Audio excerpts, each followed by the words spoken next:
उन्हाळा सुरू झाला की खरबूज बाजारामध्ये खूप मोठ्या प्रमाणामध्ये उपलब्ध असतात।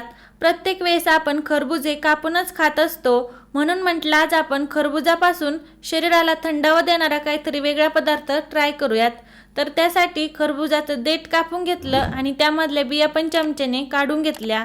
नंतर चमच्याने त्याचा पूर्णपणे गर काढून घेतला आणि हा गर मी ब्लेंडर जारमध्ये घालून घेतला। तुम्ही हवे तर मिक्सर जारमध्ये पण हे करू शकतात।